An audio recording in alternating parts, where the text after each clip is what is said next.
ان کے پاس فیصلہ کرنے کے لیے صرف ایک ہی لمحہ تھا کہ وہ اسے ڈوبتا ہوا دیکھتے رہیں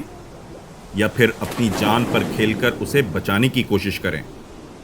استاد صرف اپنی درسگاہ میں ہی استاد نہیں ہوتا، بلکہ وہ تو زندگی کے ہر شعبے میں اپنے شاگردوں کا حقیقی رہنما ہوتا ہے۔ اس حقیقت کو نصر اللہ شجی سے بڑھ کر کون جان سکتا تھا، جنہوں نے اپنے ڈوبتے ہوئے شاگرد کو بچاتے ہوئے اپنی جان آفرین کے سپرد کر دی۔ وہ کراچی کے جس اسکول میں پرنسپل تھے، اس ہی کے طلبہ کے ہمراہ پاکستان کے شمالی علاقہ جات کے دورے کے دوران دریائے کنہار پر تھے کہ اچانک ایک طالب علم کا پاؤں پھسلا اور بدقسمتی سے وہ اس دریا کے تند و تیز پانی میں گر گیا۔ یہ منظر ایک استاد کے لیے ناقابل برداشت تھا۔ ان کے پاس فیصلہ کرنے کے لیے صرف ایک ہی لمحہ تھا کہ آیا وہ اسے ڈوبتا ہوا دیکھتے رہیں یا پھر اپنی جان پر کھیل کر اس کو بچانے کے لیے آخری حد تک چلے جائیں۔ اس موقع پر ایک عظیم استاد نے وہی کیا جو کہ اس کے مقام و مرتبے کا تقاضا تھا۔ حالانکہ صاف نظر آ رہا تھا کہ اس طرح وہ خود کو موت کے منہ میں دھکیل رہے ہیں، لیکن وہ اس کی پرواہ کیے بغیر اس طالب علم سمیت دریا کی تند و تیز لہروں کا شکار ہو گئے اور زندگی کی بازی ہار کر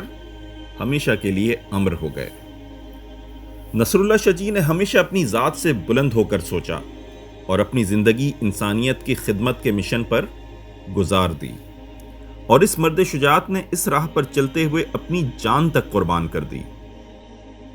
حکومت پاکستان نے نصر اللہ شجی کو تمغہ شجاعت عطا کیا۔ اپنے شاگرد کی جان بچانے کے لیے دریا کی بے رحم موجوں میں چھلانگ لگانے والے نصر اللہ شجی ہوں یا آرمی پبلک اسکول کی پرنسپل ستارہ جرت طاہرہ قاضی، جنہوں نے دہشت گردوں کی سفاکیت سے معصوم بچوں کی جان بچاتے ایک ماں کی طرح ان کی حفاظت کرتے ہوئے اپنی جان دے دی، یا پھر ستارہ شجاعت اسکول ٹیچر سمیہ نورین،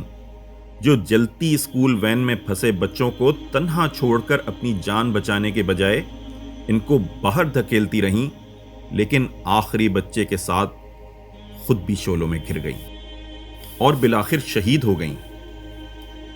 سب اس بات کو ثابت کر گئے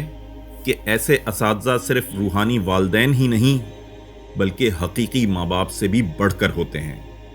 اور ان سب کی قربانیوں نے یقیناً آج کے دور میں انسانیت پر اٹھتے ہوئے اعتبار کو بحال کیا ہے۔